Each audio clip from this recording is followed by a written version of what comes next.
రాజమండ్రి నునవాడు. ఈరోజు మా అన్నయ్య కింగ్ నాగార్జున పుట్టినరోజు వేడుకలు జమ్మికుంట అక్కినేని ఫ్యాన్స్ అందరం ఘనంగా జరుపుకోవడం జరిగింది. ఇలాంటి పుట్టినరోజు మరెన్నో జరుపుకోవాలని ఆ భగవంతుని కోరుకుంటూ ముందు మంచి మంచి గొప్ప అవకాశాలు రావాలి.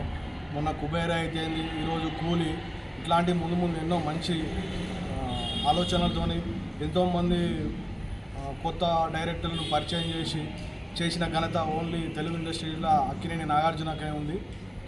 ఇలాంటి ముందు మరెన్నో జరుపుకోవాలని, ఆయన ఆరోగ్యాలతో సంతోషంగా ఉండాలని ఆ భగవంతుని కోరుకుంటున్నాను. జై అక్కినేని, జై జై అక్కినేని.